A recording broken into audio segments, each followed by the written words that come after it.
This is Wide Angle with Ashok Vyas. This is Wide Angle with Ashok Vyas. Namaskar, I'm Ashok Vyas, and today in Wide Angle with Ashok Vyas, we have a guest who looks different than what she really is inside, or let's put it differently, she has discovered and explored that side in her, which most of us aspire to, and she's helping others to become aware of their spiritual self, and she has founded Gita for the masses, through which she's taking the message of Gita for the contemporary mind, dealing with problems of competition and technology-oriented questions that are making our life go sometimes in a way that is called astray. My guest today is Myra Goldfry. Welcome. Namaskar. So now you are looking at Bhagavad Gita from the Shakti perspective especially, but before getting to that side, allow me to ask you, when was your interest in Bhagavad Gita, or how you became interested in the flow of knowledge as is seen originating from Bharat? I became interested in the Bhagavad Gita when I met my guru in 2006. Before that, I had no conceptualization really of Eastern spirituality. But when I met my guru, I think the first thing that I really noticed was his character, the way that he conducted himself, and a lot of questions that I had had became instantaneously answered. I knew in that moment that it's possible to be the absolute best person that you can be in life, and that you don't have to compromise integrity for any reason, and that when you don't, you can make a true difference in the world. So from that point on, because I saw just the light of truth emanating from this person, I knew that whatever it was that he was teaching had to be absolutely right, and I needed to let go of any of my preconceived notions and learn. Salutes to your conviction and clear perception of the presence of truth. Allow me to ask you a little bit more about your guru and the circumstances that brought you in his presence. The circumstances, I think, were predestined, obviously, because I met him at such an early age. I was only 27 at the time, and I know it's not as common for younger people to have such a deep interest in spirituality or philosophy, and they don't start that pursuit typically till later in life. At that point in my life, I was dealing with a lot of stress and problems, and I had spoken to a friend of mine about wanting to learn meditation. And he said, "Oh, my guru is coming from India in a couple of months. You should go and meet him." And so I did. And once I met him, I said instantaneously, I was quite aware of who he was, even though I had no context for what I was feeling. I knew he was 100% authentic, and that is what we should really be aspiring for. I had always been deeply religious my entire life, but growing up in a Christian background, we don't have a concept of really guru or teacher, and the people who run the church, be a minister or a pastor, obviously aren't realized souls. So coming into proximity of one, for me it was quite apparent immediately, and I changed my entire life trajectory at that point. So what were you doing before this new trajectory became a part of your life? I was a molecular biologist, and I was pursuing my PhD. And did you finish your PhD? I absolutely did not. Once I met my guru, I left the program entirely. I was wanting to study things to maybe develop a cure for cancer or AIDS. Once I met him inwardly, I knew I would not find what I was looking for in conventional Western science, that I would find it in spirituality. So I had no hesitation about walking away from that. So what is the distinct difference that you have experienced or you see between Eastern and Western approach towards truth? You mean the way that we in the West approach truth, or the way in which, like, the Christian church approaches truth? Let's say West. I would say that the biggest distinction I have seen is that a lot of people, and religions in particular, will promote a specific dogma, which is focused towards a result. They'll tell you that you need to be compassionate, or you need to do this or that, or not do this or that, and this is going to make you a pious person. But they don't really explain to you how to get there. It's just do this at all costs. And by the way, you're just a human and you're a sinner. There's no way that you can perfect yourself. And that paradigm really doesn't work. So I think that Eastern spirituality is much different, because it says it's not really about the result as much as it is about the process. It's what you do here and now. It's the process of becoming what it is that you want to be and that you're capable of. And also that there's no definitive place that you need to reach to. You need to reach into yourself, not to a false externalized construct of what one person maybe believes the truth is.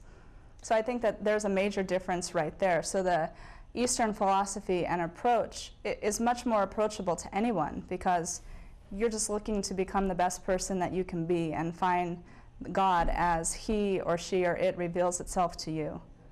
So Myra, it's very interesting, and even many people who have grown up in India may not be able to resonate with the way you have aligned your thinking process, or the way you started seeing, and the way you were leading your life, it also got changed. You have underlined few important points. Openness. Openness in embracing or discovering truth without being bound by any dogma. That openness is very good, and at the same time it puts people in a vulnerable position. So many people without practicing starts questioning, and then they start denying it also. So for someone who is probably listening to you now, thinking that you were doing your research, you left that, and now you are pursuing a vague sort of a path, because people don't see spirituality in concrete terms as something worthy of your total attention. So you probably come across many of your Western friends or maybe family members. So what do you tell them? What is it that you are doing now that you are not pursuing your research? I tell them I'm pursuing something that's going to actually find an answer. Answer to? Everything is already written in the scriptures. All of the answers are already there. If you want to live a place of holistic well-being and be in optimal health, you definitely don't need to do it through conventional Western preventative medicine, and the pharmaceutical industry is definitely not going to get you there either. I've worked in the pharmaceutical industry. I can tell you straight up, they don't have the answers. So when I found this approach, it was very apparent to me that this is real, that your healing really does come from within yourself, and your ability to tap into that innermost soul energy that you carry, which some people could call the soul, other people could call God.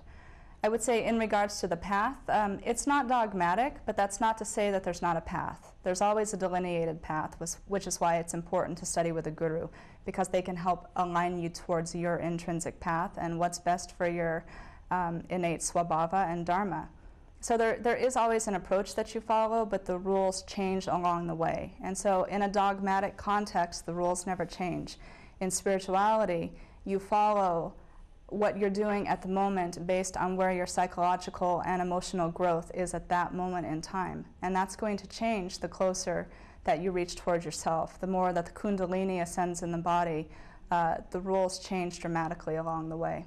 So there's no one answer that really benefits everyone. It's what's going to help you at this moment in time to further take that next step towards yourself. So there is not one answer, and there are probably infinite answers to reach the infinite. Absolutely. Now that kind of openness is fascinating, and we really are most of the time bound by certain expectations.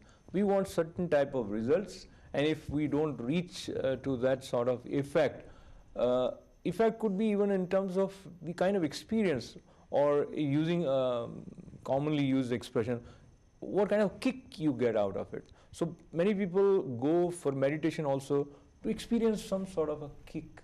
Yeah. When I say kick, meaning a special intense feeling, or sort of if I ask you, where would you say the hypnosis and true meditation are different? Because some people who totally look at it from, they question everything, and this is, you're just getting into some sort of self-illusionment. Yeah. I would say when you're looking for authenticity, if you're really looking to find yourself, you have to drop any expectations or preconceived notions that there are around the result that you're going to achieve, around the fact that you are or are not the doer, and around the process. So result, doership, and process also relate to the three gunas and the three veils of Prakriti. So if you want to realize yourself, you have to go beyond Maya.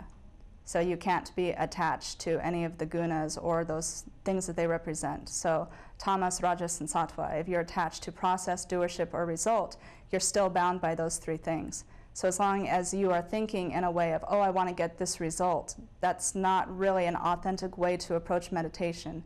Meditation is more about listening to what God and the soul has to say to you. It's not you telling God what you want to get out of it, to walk through the door that you're shown. This is Wide Angle with Ashok Vyas. It's like if you're playing a video game, your little avatar on the screen, it's like we're those avatars walking around in the real world. And the Bhagavad Gita, I see it as like your cheat code in order to be able to live your life in the most effective way possible. That's how it revealed itself to me. It's like if you follow this, you'll find yourself.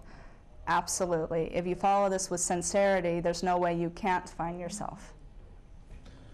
Myra Goldfry, my guest today, she's convinced that there is a clear-cut pathway towards leading a successful life given to us in Bhagavad Gita. She found it, and then she had this urge to share what she found, and she started sharing this knowledge, and that's how somewhere on the lines Gita for the Masses organization was probably formed. Yes. Tell us how this came into being. It came into being when I realized that the things that I was teaching had evolved beyond what my guru was teaching at the time, when the direct transmission was coming to me in my meditations and from the Divine Mother. I realized that the message had taken on its whole unique meaning. So with the blessings and permissions of my guru and a lot of encouragement, I started this nonprofit organization to share these teachings and to bring out more of the Shakti, divine feminine side that's in the Bhagavad Gita. So, as you were mentioning that the Divine Mother started communicating with you in your meditation, and someone hears this and say, wait a minute, what is she saying? So if there is any way that you can share some more details, how you were convinced that this is Divine Mother talking to you, or your mind playing some game. So is there any way to verify for your own self that this is for real, this is for real? Yeah, the blessings of my gurus and their encouragement to teach. If a guru who is clearly realized says that you're on track and you know what you're talking about and your guidance is authentic and real, there's absolutely no reason to doubt that.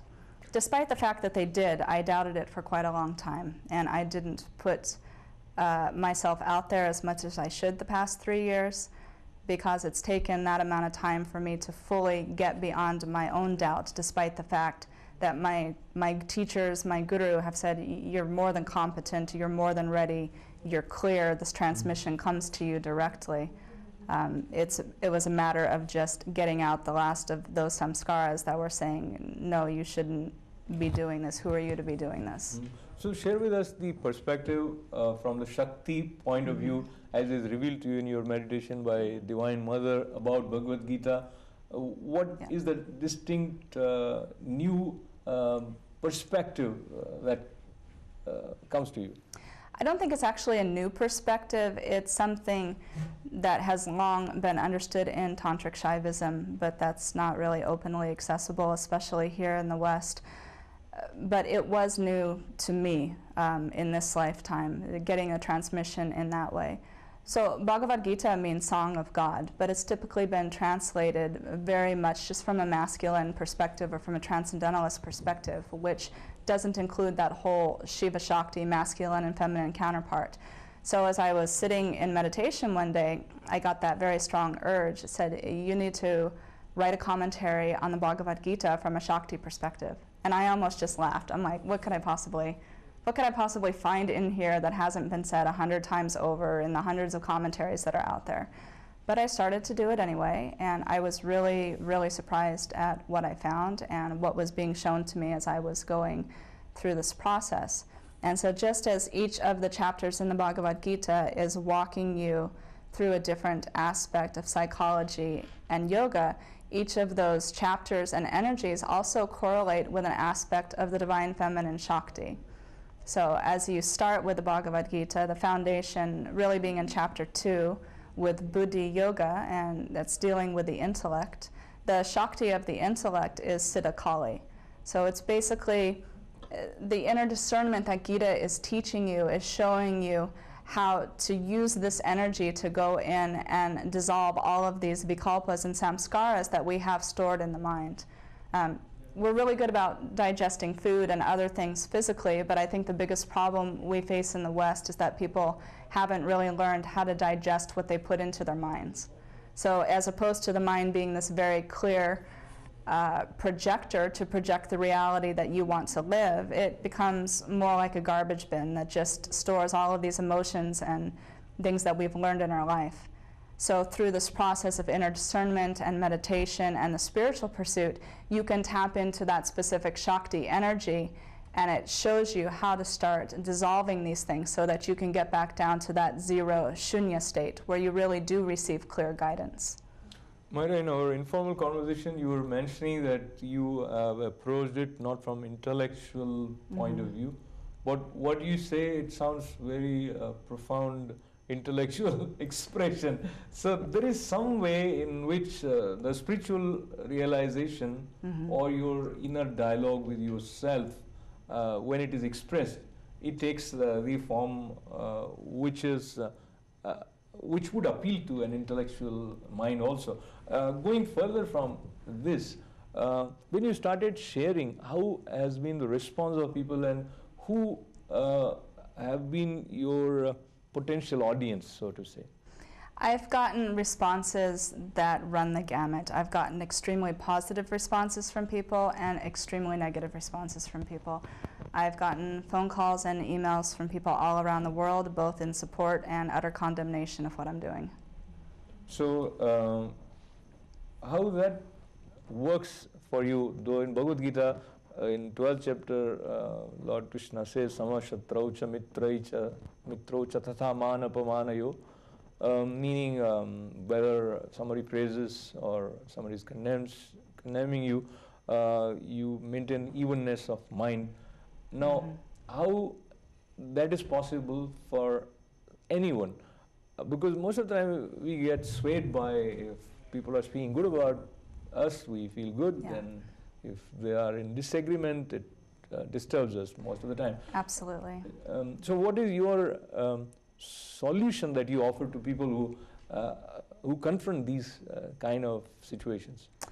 Well, honestly, that being sensitive to praise or blame is connected with the fifth chakra energy, and the point at which you realize yourself is when you come into contact, when the Kundalini comes into contact with the sixth chakra. So that means that you've already done a lot of work by that point. That's one of the last things that you go beyond before you are really able to solidify your consciousness in your core self, is that being sensitive to praise or blame. That will be one of the last veils that you cross through.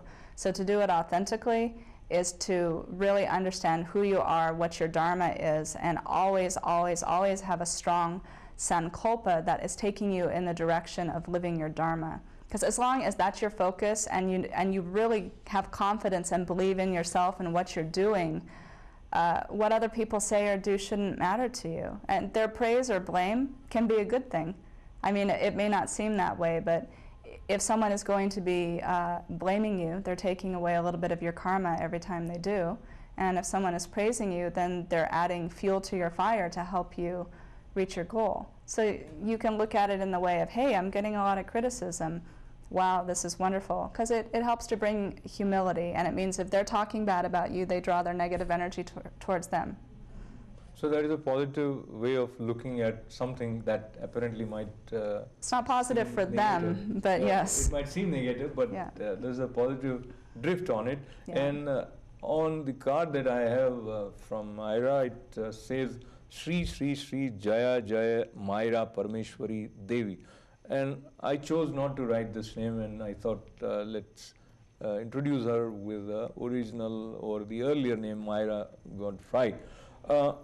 This name, when someone hears, it creates different kind of expectations, and so when you write this and you carry this card, I read it again, Shri Shri Shri Jai Jai Myra Parmeshwari Devi. What does it tell you about yourself? And when you carry this name, it probably puts some additional, call it responsibility, or there are certain ways of creating image. So this name creates certain sort of image. And I'm sure to live up to that image, it requires a lot of grace. Share with us something about this. I didn't reveal that name publicly for quite a while. I had asked in my meditation, I said I want to know what my spiritual name is because my gurus never had given me one. And I said, okay, Ma, tell me. And she revealed it immediately. And I thought, wow, that's pretty profound. I don't know what to do with that at this point in time. But really, Jaya and Jaya Jaya, I mean, where you see that the most common is in the Mahishasura Mardini Stotram. And that is very much the exact same energy that I'm working with here. Anytime you're working with energies that destroy egoism in man, it carries that very strong Durga energy. And that's exactly what the Bhagavad Gita does, is destroy the egoism that we carry so that you can align your ego and your full being and your dharma with everything that you're supposed to be doing here. And very briefly, what is Hridaya healing? Hridaya healing is an aspect of the work that I do that's focused towards individuals. So with Gita for the Masses, I do public classes and workshops, public speaking, public sacred ceremonies and homams that people can come to. With Hridaya healing, I do individual and couples consultations to help people solve their individual problems in life, whether that be doing a homam or a puja for them, whether it be working with them in numerology or basic guidance, giving them a mantra to do, something that's going to either improve their health or their emotions or their relationship, or something that's going to help to bring about more harmony and success in life. Wonderful. So there's so much more that we can learn from Shri Shri Shri Jai Jai Myra Parmeshwari Devi or Myra Goldfry, whichever way you want to recognize her at this point. And before I let you go, any mantra that you consider is useful for world peace? For world peace? I am a firm believer that peace always starts from within. So whatever that you are doing with yourself, if you can change and align your energy with what you want to cultivate, that's what you're going to be emanating in the world, which is the highest form of seva, is to give of what you really are inside, not just giving of blind actions externally. So anything that's going to take you further into yourself. That said, I'm a huge fan of Ganesh. So a basic Ganesh mantra like Om Gam Ganapatiye Namaha, that's always good because that's going to remove obstacles to you feeling the most confident and successful in yourself. Now if you feel confident and successful, then you're going to be peaceful. So feel confident and successful and you'll be peaceful, and Om Gam Ganapataye Namaha is the mantra that comes to us again from Myra Goldfry. Thank you very much for being with us, and lots of good wishes for the good work that you are doing. Thank you. This is Ashok Vyas thanking her as well as thanking all of you for joining us. Namaste. This is Wide Angle with Ashok Vyas.